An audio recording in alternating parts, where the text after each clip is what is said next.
Bonjour, aujourd'hui je vous parle de cette autre béatitude. Heureux ceux qui procurent la paix, car ils seront appelés fils de Dieu.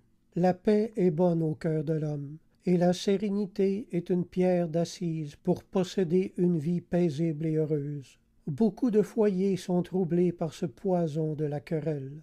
Les luttes, les batailles, les cris et les disputes troublent la paix de l'esprit, donc troublent la vie tout entière. Les couples sont malheureux et les enfants grandissent dans la peur. La dispute fait souffrir celui qui s'y adonne et fait souffrir ceux vers qui elle est tournée. Les querelles causent toujours une perte de bonheur. La paix est dans le domaine spirituel aussi importante à la vie que le sang l'est au corps dans le domaine naturel.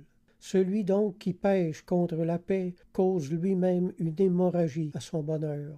Si l'homme n'est pas heureux dans son propre foyer, où le sera-t-il?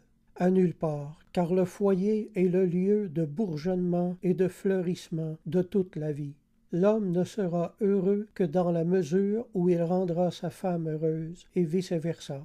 Demander le bonheur sans le donner est la meilleure façon de ne jamais le connaître. La Bible dit que chacun de vous complaise au prochain pour ce qui est bien, car Christ ne s'est pas complu en lui-même. Nous sommes appelés à prendre exemple sur le Christ et de ne jamais rien exiger de personne.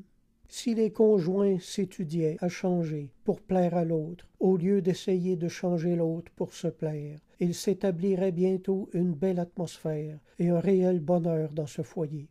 L'esprit chrétien est un esprit pacifique. Le pacifique est caractérisé par sa compréhension et sa tolérance vis-à-vis des autres. La paix commence là où le vivre et laisser vivre est respecté. La liberté est une composante de la paix, dans la limite où elle n'est pas nuisible au bonheur des autres, évidemment.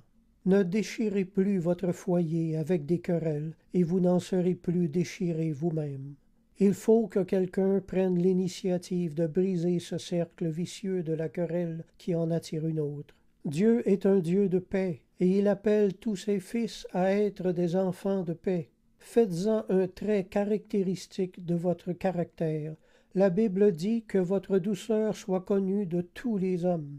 Nous, les chrétiens, sommes des êtres paisibles. Nous semons la paix autour de nous dans toutes nos relations. Si vous voulez ce que nous avons, il vous faut faire ce que nous faisons.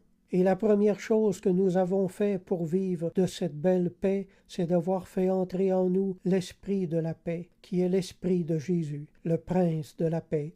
Fermez les yeux et priez avec moi.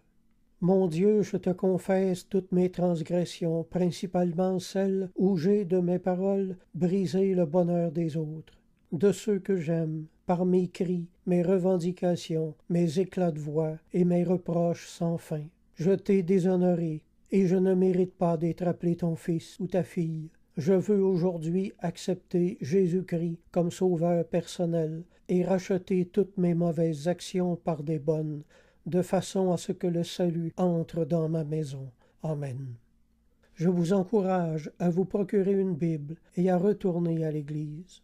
Si vous avez des questions, mon adresse courriel est jocelyn041@hotmail.fr. Alors je vous dis à la prochaine, gardez la foi et la foi vous gardera.